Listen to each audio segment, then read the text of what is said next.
Hi, I'm Zach. That's Stan. We welcome to the studio, Steven Sanchez. Woo! Hello. What's up? Round 2, baby. Yeah. It's the best round. Yo, you've done something that has to be a high-pressure situation. Yeah. You crafted an original record for this Beach Boys project that is, and the way it comes about is very honorable and cool and just so rooted in your talent and gift. But like, there is pressure there, no? No, I don't think so. Honestly, it's been real exciting. Honestly, I mean, it's like I think there's been the amount of times we've gotten to be a part of a legacy artist's story has been so cool. I mean, are you referencing like Elton John? Yeah, Elton John, you know, and then now the Beach Boys. It's kind of a very cool. It feels very serendipitous, like with like the 50s, 60s, you know, thing with, you know, Angel Face and that whole record, and then, you know, the Troubadour and all that, and then to also get to be part of their story when they actually were back in that time, like they were in the 60s and like, you know, lived through that and we're battling people on the charts, you know. I just think it's just so cool, you know. It's just a really cool thing. Do you have any belief in the phrase real recognizes real? Because there is something to the weight of like the acknowledgement and the willingness to share a stage or to share a project.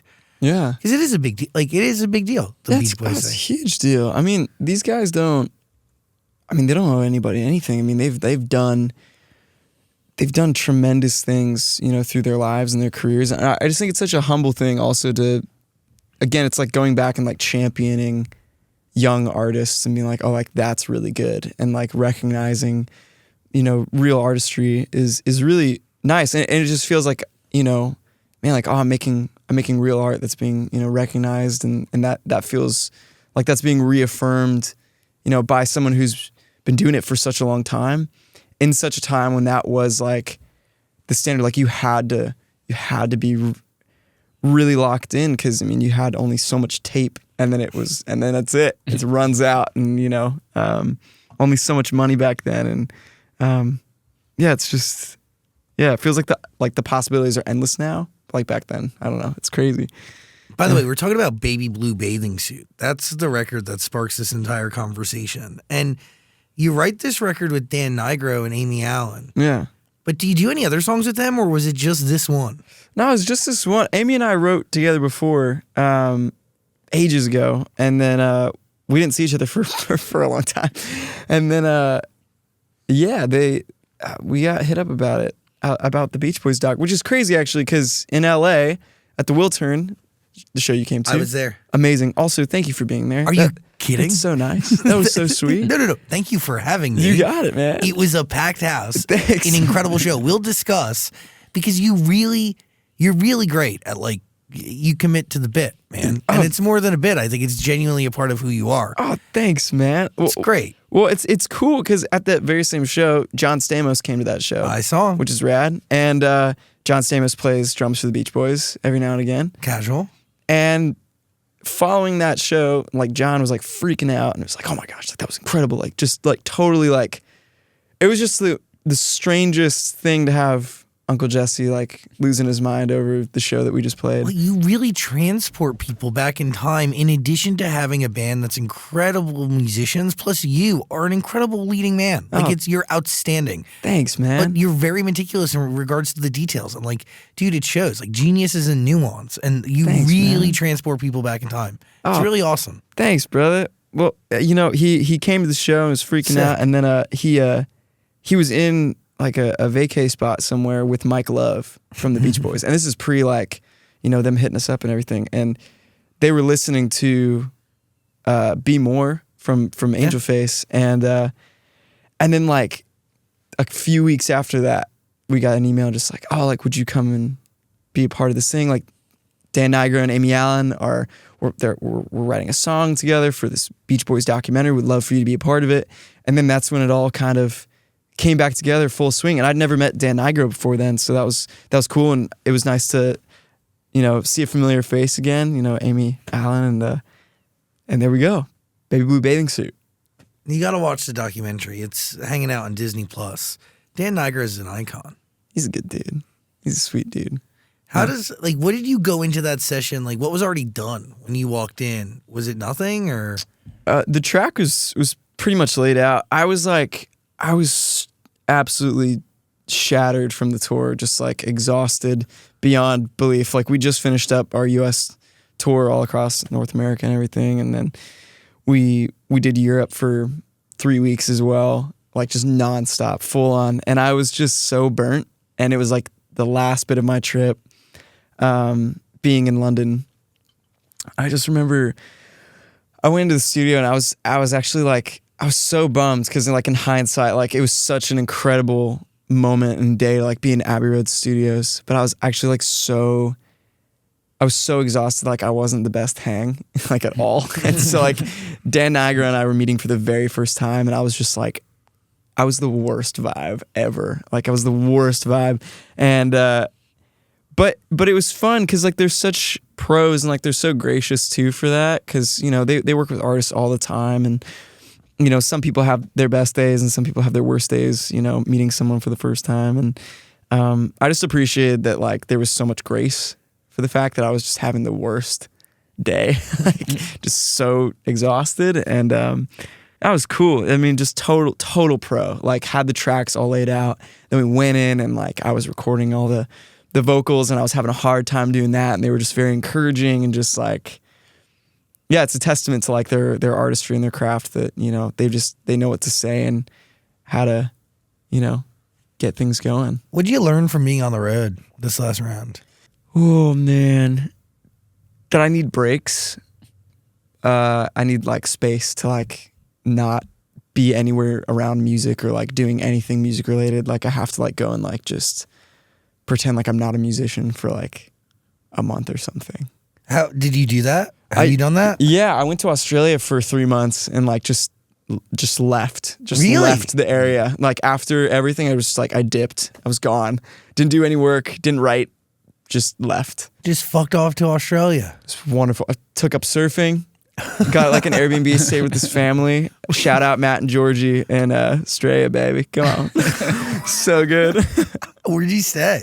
I stayed at this couple's house in their granny flat, which was like above their garage, which was sick. We're in Australia. Sick. Yeah, in Australia. And in Sydney, in like near Manly Beach. Cool, yeah. That was great. It was so Cool. nice. Yeah, got a tan. You're in the same place for 3 months. Was in the same place for 3 months. Damn. Got a routine and everything. Yeah, now I feel like jumbled because I like got back like 4 days ago. Really? Yeah. Wait, what? Yeah, so I'm just like, I have no routine. I love What is Australia. life? It's Yeah. an amazing place. It's so unbelievable, man. Yeah. So good. really good people. Yeah, great people there. Yeah. Did you go with your girlfriend? Was it just you? What did you do? So my girlfriend lives in Australia. Oh, casual. Casual, yeah. And now she's here. Did you meet her before this trip or during the trip? We met a year ago. Oh, okay. And so I've been flying back and forth through Australia for a while. So when it was time to like, leave to go somewhere, that was the best spot. Wow. But now she's here, so she gets a piece of America now and gets to like almost do, be in my shoes, which is sick. So she gets to be in the States. That's really cool. My boyfriend's also from Australia. Hell yeah. No way. Yeah, I've only been there for like 2 weeks though. I've not gone the 3-month route. No way. And he lives here, yeah. Wow. What part of Australia? He's from Adelaide. Okay, cool. Right on. Adelaide. Come on. Wow. So did you meet in Australia? No. We met here. Let's go. Come on. Where'd you guys meet? We met in Australia. Really? Yeah, I was playing. Cheeky. We were working at an event together, and I was playing a show, and then we met, hit it off, and I was super unprofessional, so unprofessional because I was just so like, just sink to the floor, like, oh my gosh, I have to. This is the future, right here. It's just gotta go, gotta do it, and. That was great. And then we met and just put up with my dorky butt for a while, which is great. So it's good. That's good. Yeah. You seem really happy. I'm stoked. It's great. So have you been writing music at all or no? Like, No. really nothing. No, I've done nothing. So when's the last time you wrote a song? It's been a while, man. It's been a baby blue bathing suit. That's it. There you go. Yeah, everything else has been like scratch ideas, but like there's been no like fully drawn out songs, which feels nice because it feels like there's like kind of open space for there to be a bit of rest. Yeah. There's a bit of rest, which is nice. I like that. So yeah, no pressure. No pressure. I mean, have you had to like force that mantra upon yourself? Because like, or has there always just been no pressure? Because you had a pretty big song, dude. Yeah, And a pretty big album. I think it just hit 1 billion streams today on Spotify. Hell yeah. which is rad. Wait, that's amazing. That's huge. That feels big time. Oh, yeah? Yeah. You think? Yeah, that's cool, right? That's pretty cool. That's amazing. It's great. That's incredible. It's rad, man. I mean, Oh, you should be so proud. thanks. Yeah, I'm super proud. It definitely is like a holy shit moment for sure. It feels really special. But I still don't feel any pressure. Like I think I just like I thought I would at some point. Like obviously this song is huge and like, you know, High just hit 100 million streams, which is cool too. Amazing. But there's so much like there's so many feelings of being content too. You know, with just I've released a really special record I feel very proud of. And I feel like a lot of folks who release their debut record maybe are like, oh, I should have done that differently. I should have done that differently. Like maybe I should have switched up this sound. But I don't feel any way about it. You know, I'm just like, this is awesome. Like I feel great about this. And yeah, I don't know. It's just special stuff. So like as far as like writing goes and everything, I'm just kind of like, if it comes, that's great. That's a great feeling. If it doesn't, then that's cool. That's all good. I mean, what do you think about what if it doesn't come? I mean, It's been a good career. it's been a great career. Then it's over. I gotta go. You fuck off to Australia. There you go. Yeah, just live in Australia. I'll just be like a little hermit there, man. It's not a bad life. It's not bad. Your money will go a lot further. Yeah. No, yeah. Tell you that much, dude. Yeah, it just, it's great. Yeah, you don't have to work ever. Yeah, it's done. It's done. It's over. So Australia's expensive though, so. I mean, I think the last time I looked at the conversion for every $1 USD dollar was equal to $1.60 Australian dollars. Yeah. That's good.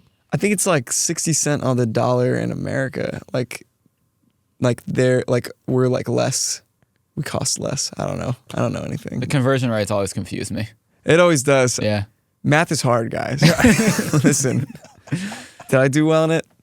Maybe. Who's to say? Did You'll you do never well know. in school? Were you a good student?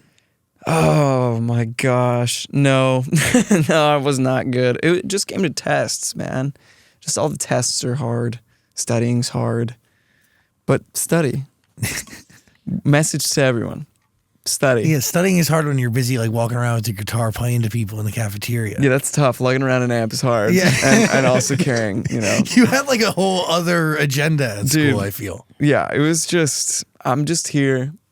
School's, you know, there.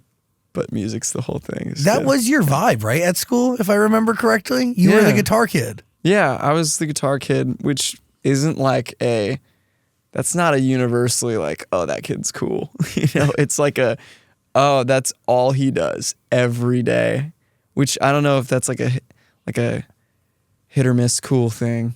No, I 'Cause think it's fucking cool. You just hit 1 billion streams today. that's pretty cool, but that was like pre-billion streams, so it was just like yeah. I was getting milk cartons trucked to me while I was playing, you know, so it's just no, it's good. It's good now. Yeah, but that's genuinely a part of it. Like you can't get to 1 billion streams without a version of that. You know For what I'm saying? sure. Yeah, definitely.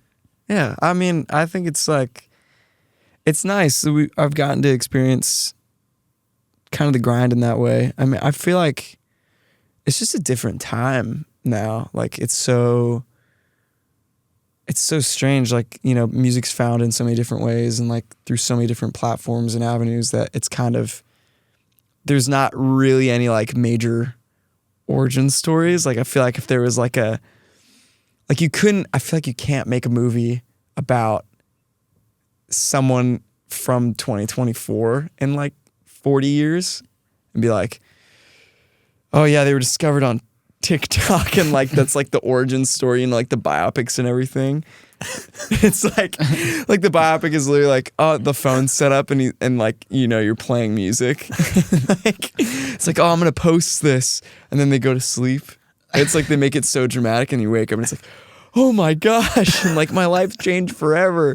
You know, that'd be just like, it's not as good as like, you know, some producer walks into like some shady bar and like, Yeah, you're performing to two people. Performing to two people and they got a cigarette. It's like, this is a song I wrote about my life and the struggles and the trials and trepidations and the future, man.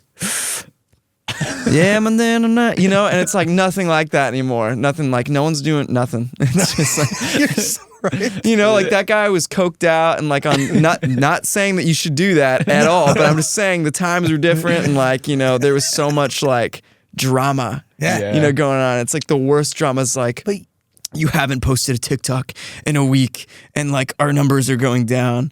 And like that's the drama of a 2024 biopic about a 2024. But I do think a part of like what you did in this last album was channel the energy and the time of the not part of today that you described. Do you get what I'm saying? Like, yeah, for sure. And that was built out of an imagination. Yeah, right? definitely. Yeah, it feels like a massive homage to that time, like because it was so suave.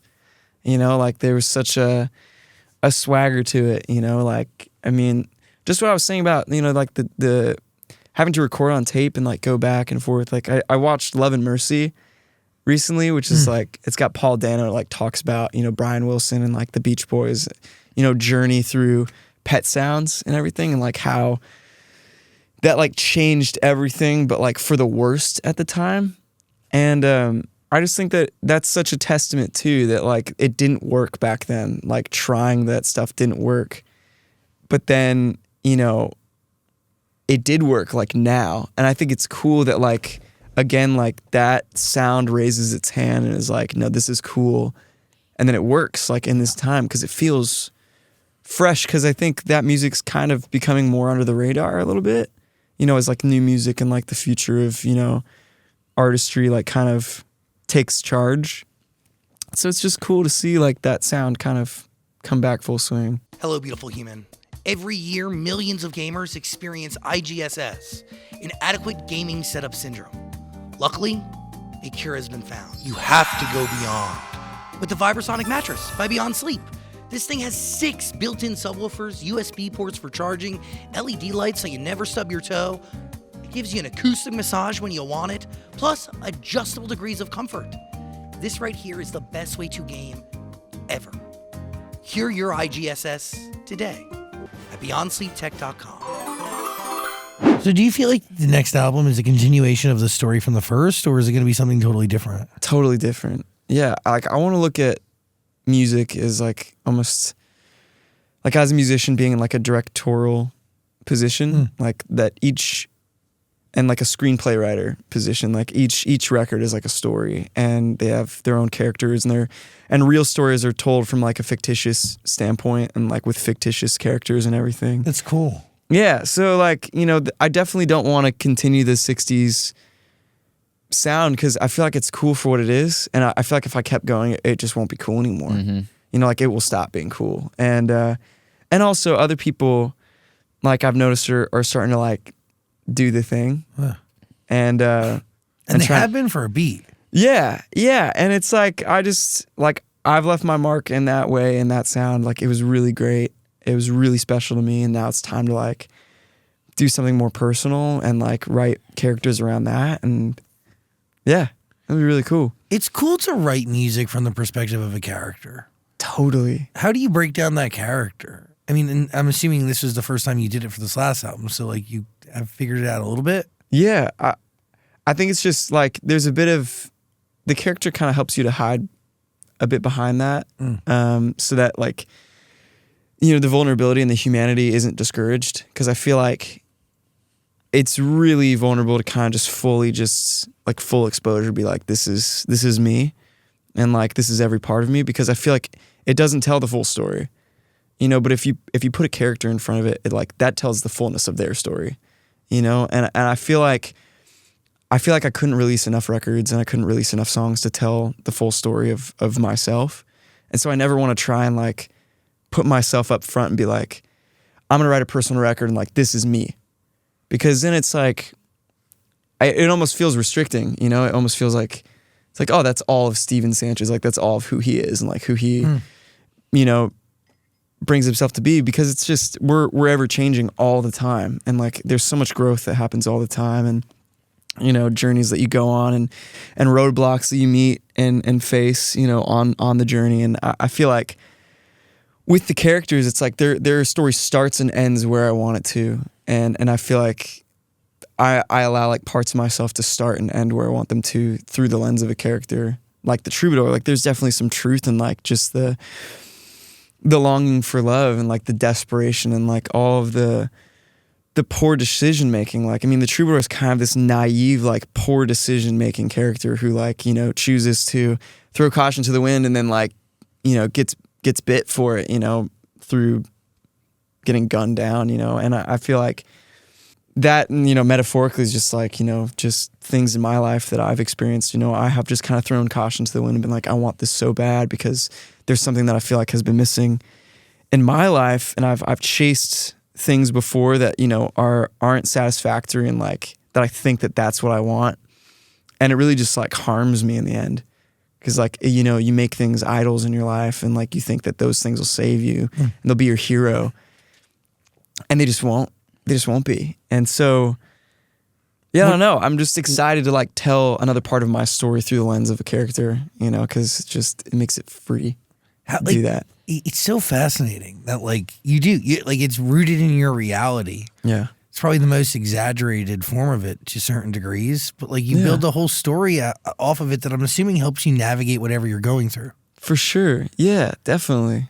And I think it makes it fresh too. Like I feel like, you know, I found in the past, I've written personal records about, you know, present moments and they start to wear on me. I think more like they start to like become a bit more dull as I start to play them on tour and play the songs. I'm like, well, I don't feel this as much because it's not what I'm experiencing anymore. Whereas like Angel Face has been so refreshing and exciting because it's just like I get to play a bit, you know, and it is real and it is a true story and there's some realness to it, but it's also a character that I get to step into and then leave and like, you know, miss for a second there. And I think that makes it feel exciting for me. Yeah, it's just cool to do it that way for me. I mean, I want to know what the next character is going to be.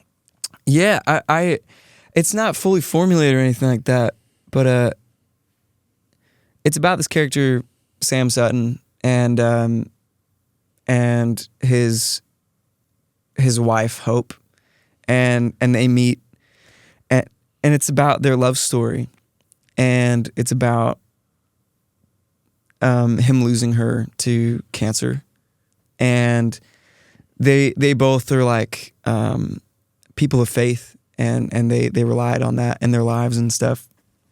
And in losing her, he kind of loses his faith and he loses his hope over that. And so he sets out on this journey in a boat to find heaven and like have a conversation with God and like bring her back.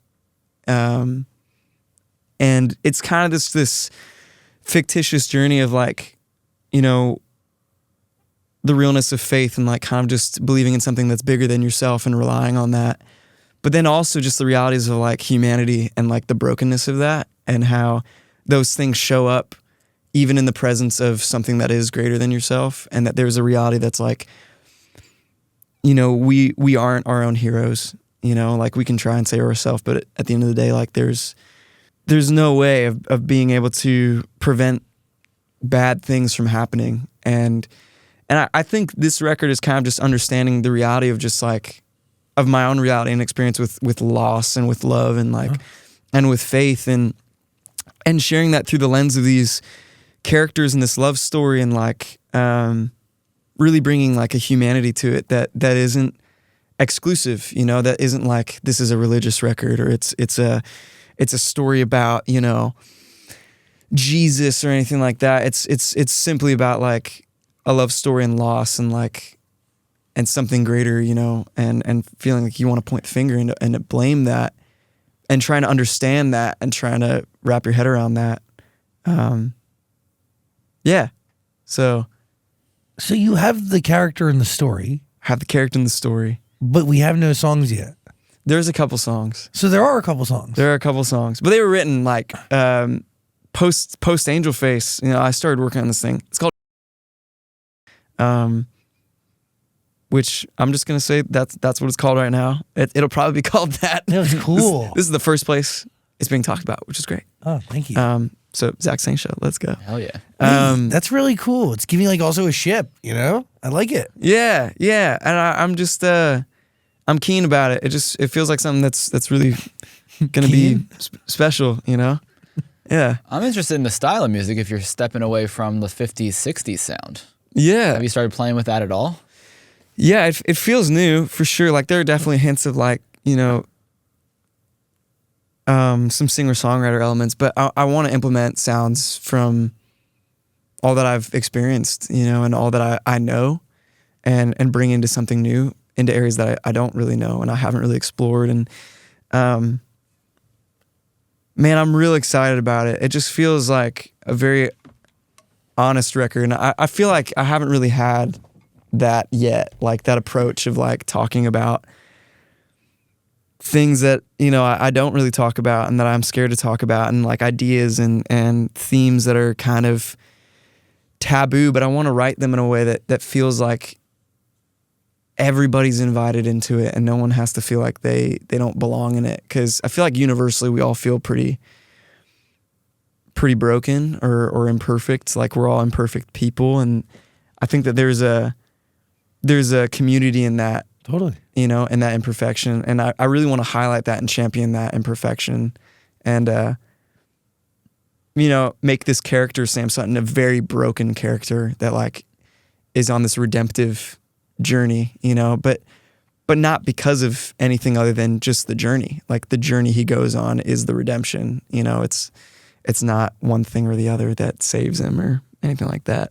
Yeah, it's exciting. Whoa. So did you write this story out before you wrote any song, or do you start writing songs and then the story presents itself? I started writing the story a bit here and there, and I really want to set it up so it's like so it is just continuing to write itself, you know, as songs are coming, like that things are changed in between, because that's how Angel Face was. Like there was the general idea and we had the characters and everything, but then the songs started to happen, and then it went from being this love story that was simply just Evangeline the Troubadour and like making it kind of cliche to then making it more dramatic, and like there is like a depth to it with loss. And I love loss being present because there's never an absence of loss. Like there's always, you know, there's always loss. Like every time there's a there's a gain of some kind, there's loss that's met with it in another area.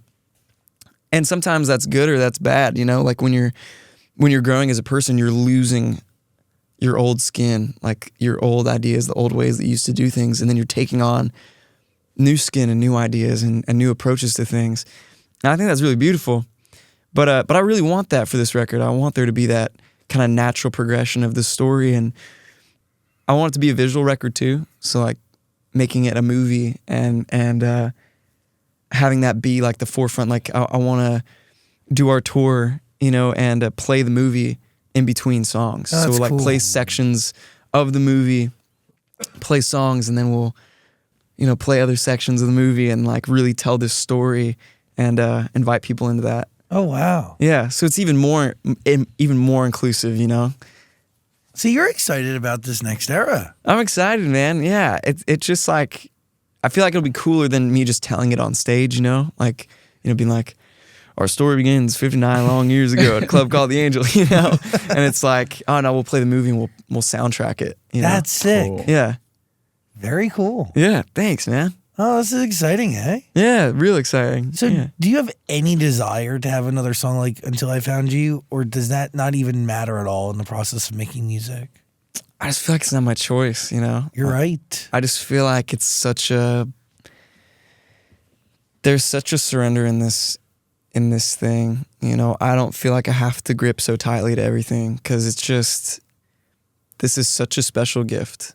And there's such a pedestal that artists get put on. And I feel like there's an advantage taken of that to be like, you know, like I am greater, like I am like a hit maker, like I'm gonna take on that identity and live in that. And I just can't live in that because it's just like, it's not true. Like it's just like I'm just a Joe Schmo guy, and I like love writing songs, and like maybe they do great, and maybe none of them ever do as good again. But I feel like that's not really what it's about. I think it's just like it's just satisfying something, but also being an additive to the world, you know? Yeah. Like you want to do that. You don't want to be somebody that's taking away from, you know, the journey. You want to be an additive to someone's journey, you know? And like if somebody wants to, if people collectively agree on something and they're like, this is a great song, like this is our journey, and like we want to bring that a part of our journey, great. But I'm not too precious with it, you know? I'm not too like, oh, I need to have another hit. It would be nice, but you know, I feel like I have everything I've ever really wanted in reality. Like if I really look at it, I'm like, I've done everything I've ever wanted to do. And now all of this stuff is it's just extra. Like it's the overflow, you know?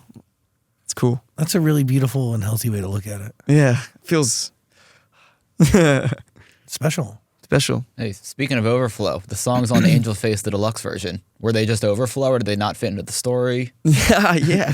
That's a great question. 'Cause it's like some of them were written in that space, like in the time of, you know, the Angel Face creation and like trying to understand where we were going with it. And I think some of them, like This Thing Called Love and Fame or Fortune, and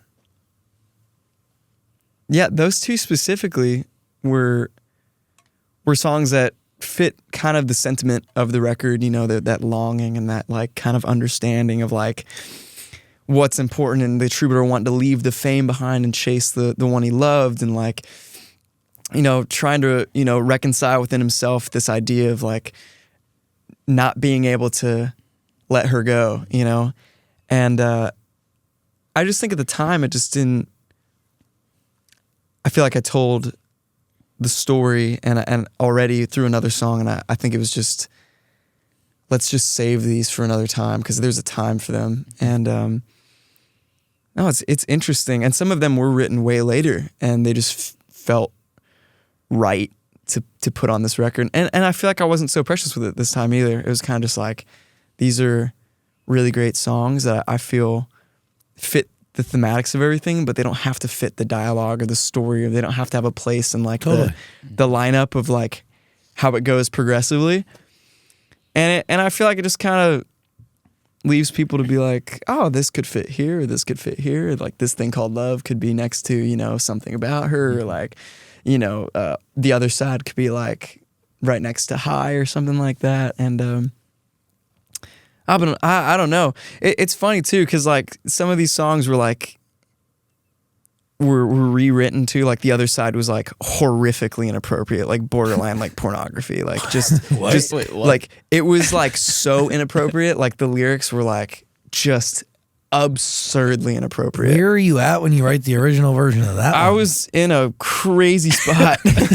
Well, I wrote the song like almost a year and a half, 2 years ago, almost a year, like a while ago. It's been a minute. We did it with John Ryan and Scott Harris. Oh. Sweet LA lads. But yeah, I don't know. We were just like riffing, and it's like, I guess it is actually incredibly easy to write an inappropriate song. I've found, like as an artist, like I feel like I could write 50 inappropriate songs over like 50 very in-depth, like thought out love songs, which is insane. But I've just found that because it's just like, it's such a it's such a specific thing, and there's so many ways to rhyme it out that I think at the time I just went rogue, and I was just like, I'm just gonna write something absurd. But then, like obviously when it came, later down the track, I had to switch it up because it was like crazy. So do you just change the lyrics? I just changed the lyrics. It was great. But I think that's been important to me too, like realizing like what I want to say too, and how like that stays lingering in the legacy of like stuff that's out there, like that is like, oh man, yeah, that's like just such a slippery slope to go down. I feel like writing rogue songs. So anyways, that's like totally off the trail of whatever we were talking about. Sometimes you need those rogue songs to get to where you need to go, Totally. Get it out. I just realized you're only 20 years old. 21 now. Oh, sorry. You're only 21. Like such a kid. I just shaved. I know it's like takes a year off. 21. It's nice. I have like the Jennifer Aniston thing. I'll be 40 and just look like. Dude, you literally give like you could give 40. I don't know. Like, Thanks, man. You give like a much older energy, no? Dude, yeah. I'm glad Am I crazy? my girlfriend just plucked out all my gray hairs. I've been like getting gray hairs. Oh, like, me a lot. too. Yeah. Yeah, but like I'm much older than you. 11 How old years. are you? Well, I'm 31. That's awesome. You're only 10 years. That's a That's nice way of saying awesome. you're old as fuck. I'm shocked that That's you're so old. great. Shoot, man. Oh my gosh. It's not great. So you only have like, 10 years left. oh man. No, you're doing great. That's awesome. You look great for Okay. 30. Like you do. do you do like skincare too? No. You don't do any skincare? Oh fuck no! I am What? way too lazy to take care of No. myself in any respect. It's amazing. Well, yeah. Okay. Wow. Well done. I have gray How hairs. old are though. you? I'm 33. Wow. Getting up there. Wow. I know. Look at you. But the real guys, question go. is, how old did you think Dan was? Damn. I don't know. I mean, Well, you just called him 40, so it can't be that offensive.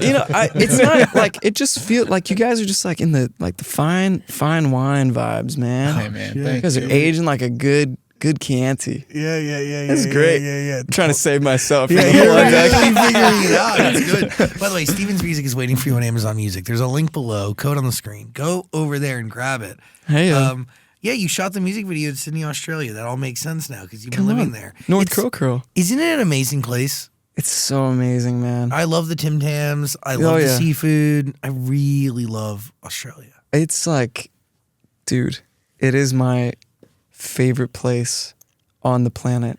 It is just, there's nothing like it. I got a in the job whole world. offer there, and I really thought about it for a hot second. Oh, man. To be on the radio. Wow, man. And I was like, oh, no, can't do that. Be like, who's this American guy talking through my righty eye? Yeah. Who's this bloke talking to me through the radio? Get that cheeky bloke out of here. It's weird. People in Australia think I have like not an American accent, Yeah. but also definitely not their accent. Like it's Sure. this weird in between thing. I Yeah. don't know. You got a good voice. They really like great it. Yeah. great voices, the two of you. It's lovely. It's good stuff. You have the beautiful voice. Oh, thanks. Mm-hmm. Thanks, guys. No, it's nice. Like I feel like Americans can be either very valley, it's like, oh my gosh, or like, super southern, But I got like that weird in between. I got California. That's what it is. Like Yeah, you Northern do. California, which is good. I feel like the Australians would love you. Yeah. They definitely do. I got a good review on my voice from my lady. She thinks I got like a smooth voice, It is very which is nice. Yeah. Thanks. That's good. Because it could be terrible. Like it could have like a very obnoxious voice. No, you have a great speaking voice, great singing voice. Yeah, you're Thanks, good. guys. You're on the right track. Oh, you guys are nice. What are you thinking? You mentioned very early on that you recorded at Abbey Road. How'd you end up there?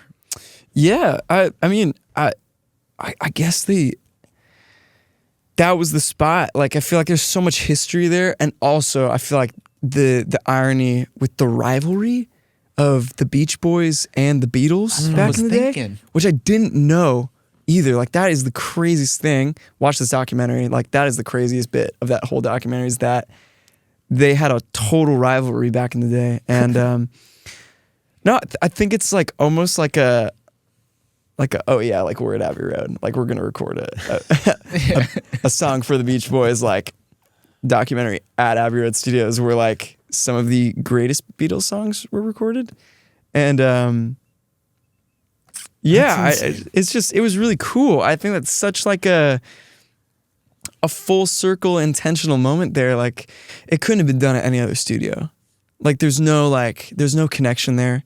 There's no like deep moment there. Like definitely could have, I don't know. Like I'm sure, like you could have recorded in another studio, but to have it at like your rival's studio, Not hits. like that's rad. Like that is just a cool move. So I feel like that was very intentional for everybody, and also like some of the greatest producers worked out of there. And so to have Dan Niagara, who's an outstanding producer, also be a name that's there feels intentional too.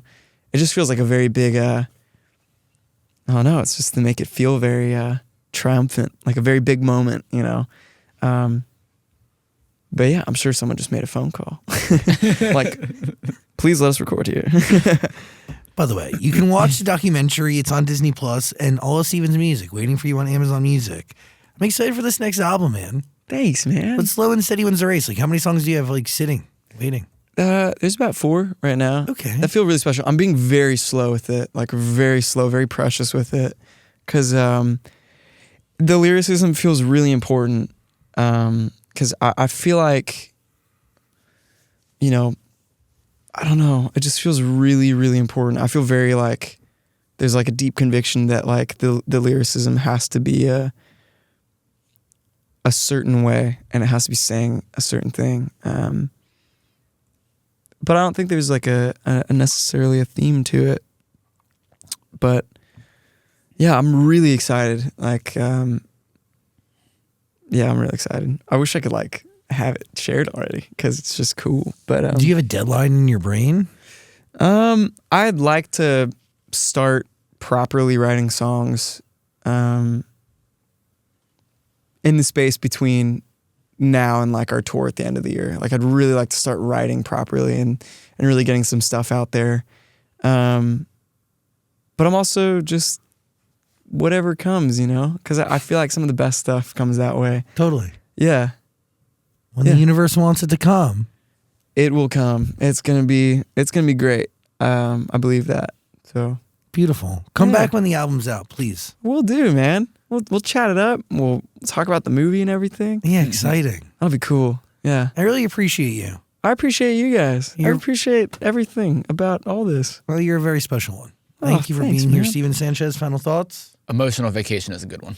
Oh, thanks, man. Yeah, of course. It's funny. It's like I don't know how to like. It's like that one song is like right in between like a fast song and a like more chill song. Yeah. So it's like playing it during a show. Like people don't know whether to like mosh or just be like. So it's like so come on, like let's jump, and they're like, can we jump? Is it jumpy enough to do that? Yeah. No, thanks, man. That's really nice. Yeah, it's exciting. Your live show's amazing. It really is one of the best. It's really good. It's a good story, great performance. You're really exceptional. Man. Oh, thank you so much. Yeah, last tour for this record. Forever. See, that's like so forever. So you'll never play one of those songs in your set list moving forward? No, we probably will, but I think we'll implement it in a special way. Like maybe like when we're playing bigger venues, we'll do like a rotating stage where like on one side it's SS and the Hopeless, and then we rotate. Oh, that's Angel cool. Face. So we'll just like walk around. That's sick. Maybe we'll do that. Oh, this is exciting. I'm giving away all my ideas. No other artists watch this and steal any of that. Thanks for letting us patent. Trademarked patent. Yeah. Thanks for letting us into the universe. I really appreciate it. Yeah, thanks, man. Steven Sanchez, everybody. Please listen to all of his stuff on Amazon Music. Thanks, Link below. And see him on tour. Yeah. Yeah. Thank you for being here. Thanks, guys. Cool. Appreciate you. Right on. Thanks.